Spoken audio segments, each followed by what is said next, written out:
Person is supposed to be able to do that. Well, the problem is that every time it dings, every time it chimes that there's a new email, we stop our momentum, we interrupt our productivity flow to go see what it is. And sometimes it's a link that we then follow, and next thing you know, we're down a rabbit hole and spending 20 minutes on Facebook. So if you can discipline yourself, at the very least, turn off the dings and the chimes.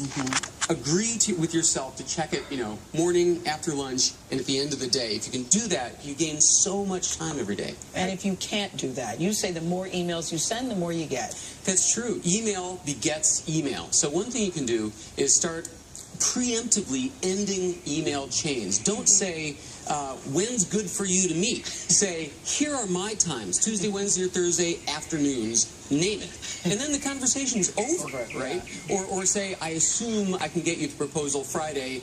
If not, let me know. So you've already ended the back and forths by preemptively. But are more and more people shifting to tweeting, to texting rather than emails? They are. Young people especially would much rather do something that's instant gratification, like texting or Twitter.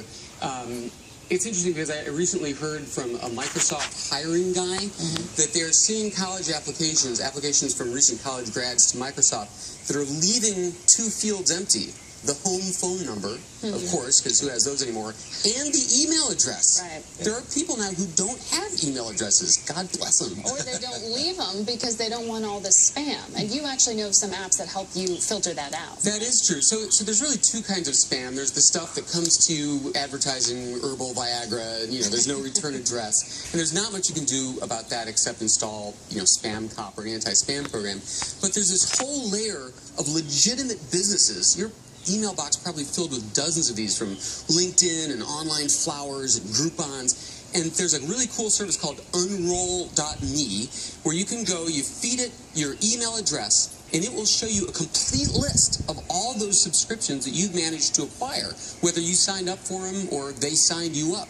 It shows you this huge list. You just go down the list and go unsubscribe, unsubscribe, unsubscribe, all in one massive list. And it cuts your email way down. It's free. You recommended email bankruptcy, which means you just delete everything. Yeah, this is the worst case so scenario. scary to me. Yeah, people do that. Look, if you've got 30,000 emails in your inbox That are unread. be real, you're never going to get to those. So some people just say, all right, today is the day, clean slate, they delete everything.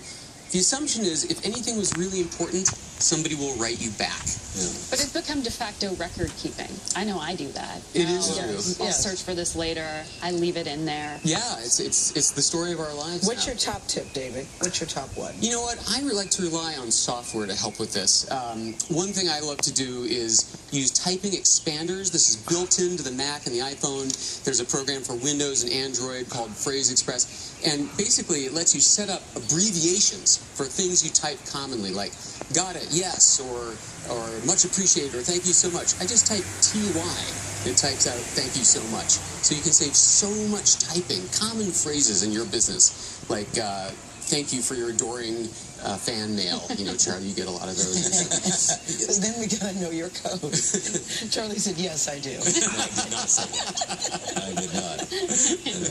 And No, also, I said there's a summary on my column on Yahoo Tech this morning of all these tips. Oh, terrific. One hand place. I can't wait to go to the website. email bankruptcy. I'm still thinking about that one. Thank you, David. Tammy, burst into